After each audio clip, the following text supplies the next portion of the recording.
Good morning, guys. Fernando here, God's Prepared Warrior, and welcome to Monday morning. It is 46 degrees here in the hill country of Texas, and it's kind of cold this morning.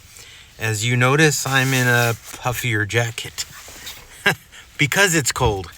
I want to thank all of you guys who joined me last night on 0 Hour with Half-Ass Ready and Ohio Valley Prepping and Rule 2 IC. It was a great night. Just collaborating together, talking about preparedness. It was so much fun. And if you were there, you guys know that the chat was just it was crazy. It was hard to read at one point because people were just chatting away in there. It was just really, really, really awesome. So I want to thank you guys. If you were there last night live with us, it was so much fun, and just want to thank you guys for coming out. If you haven't, you can go over to Ohio Valley Prepping, and you can see the link there, or you can just go to my post section and you can click on the link there and it'll take you and you can watch the replay. So it was such a great fun night. So don't forget, I go live tonight 9 p.m. Central Standard Time tonight, and look forward to seeing all of you guys tonight. So I kind of want to bump off of our conversation yesterday on 0 Hours. It was a pretty good thing. I want to talk about how preparedness is built in the ordinary. This is what I took away of a few things from last night. Preparedness is not, forged in moments of crisis. I think that people think that this is when preparedness happens. I think that when crisis happens, we realize, because this is what happened to me, that we're not prepared, right? And so we move into a space of preparedness because of an experience that we may have gone through or seen, or we just understand, right, that we live in a time where we need to prepare, right? But it's built in, quietly in the ordinary rhythms of life, right? Most people think that preparedness begins when something goes wrong, but in reality, it begins when nothing is wrong and you choose to act anyway. Think about that. So what I want to say today is really simple. I think we need to identify one weak area and strengthen it deliberately. Okay? Because we talked about this last night about, how people will say, well, I can't prepare. It costs too much money.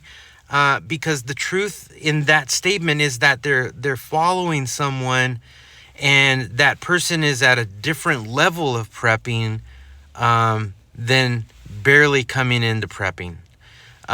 They're looking at all of the things that they have, all of the things that they have already accomplished, and they're like, I'm never going to be at that level right away, right?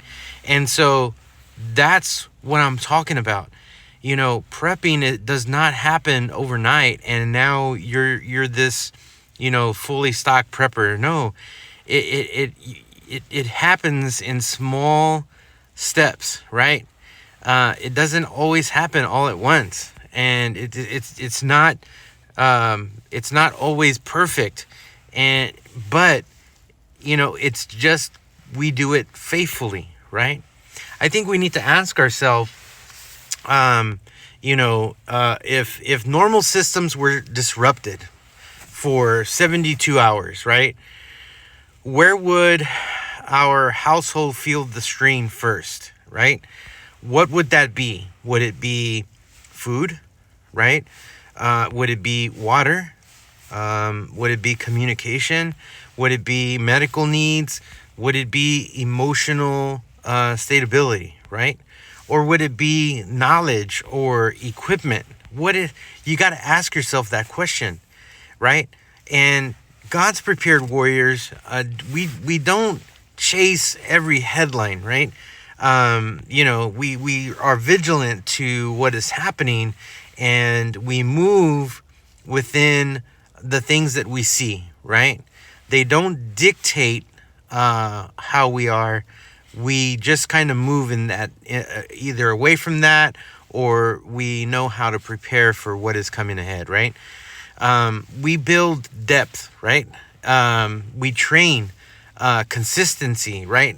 With consistency, we close small gaps before they become big problems, right? Preparedness is also stewardship, right? We are not preparing because we fear tomorrow. We prepare because it's our responsibility today, right? Responsible for our family. We're responsible for, our neighbors, right? We're responsible for remaining calm and useful, when others probably aren't calm. Maybe they're panicking, right? And we have to be the ones that are the calm ones, clear-headed and ready to spring in action, right? We need to take one step today, right? I encourage you, take one step today, whether that's, you rotating your water, whether that's you reviewing your plans, right? Maybe you have plans to evacuate in case of a hurricane. I would encourage you to review that plan. Do you have, more than one evacuation plan, right? More than one way to get out, more than one way to maneuver through your city or your town, right? Because you never know what devastation is going to happen in that storm that's going to block the road you might plan to traverse, right? Always have a backup plan. Review that plan. Practice a skill. Guys, I can't say that enough. I picked up communication skills, and I ran with it. I just didn't buy a radio and, charged it, turned it on, listened to it for a little while, didn't hear anything, and then put it on the shelf and forgot about it. No, I use my radios all the time. And, I say practice a skill. When I say practice a skill, I mean practice it, right? I go back to the movie Forrest Gump, right? I love the scene where Forrest is taking apart his rifle, right? And he's putting it back together so fast, right? And I think even in the movie he has a blindfold on and he's putting it together. I'm not telling you to be an expert like that, but we should strive, right? We should strive to know whatever piece of equipment we're using front to back, right? And it's not to decorate our home. It's not to do anything. It's for us to learn it, right?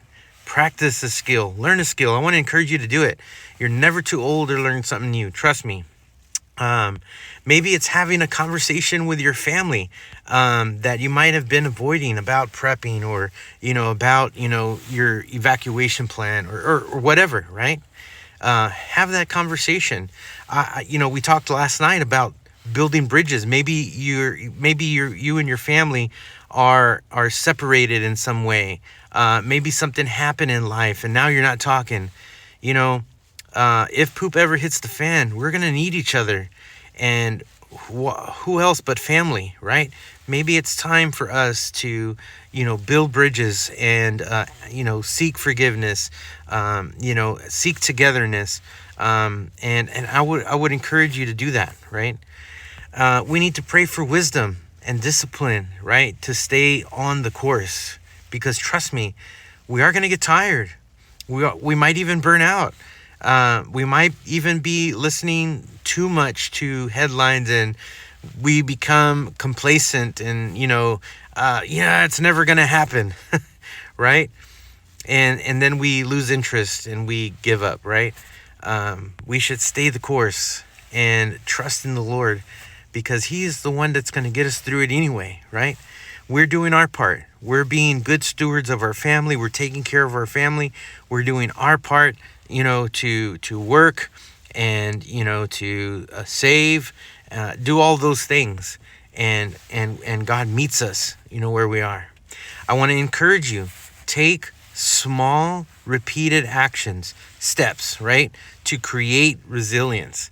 This is how preparedness becomes a lifestyle. It's not, and not by reaction, right? Small steps. Start today. We talked about it last night. People will say, well, I can't afford. Yeah, you can. When you go to the grocery store and you buy your groceries on your list, right? Pick up 3 or 4 cans, of stuff, and you put that away, right? Next time you go back, 3 or 4 cans. Now you're 5-6 cans in, right? And it grows slowly, one step at a time. So, guys, when I tell you, stay vigilant. Stay vigilant. When I tell you, stay prepared, right?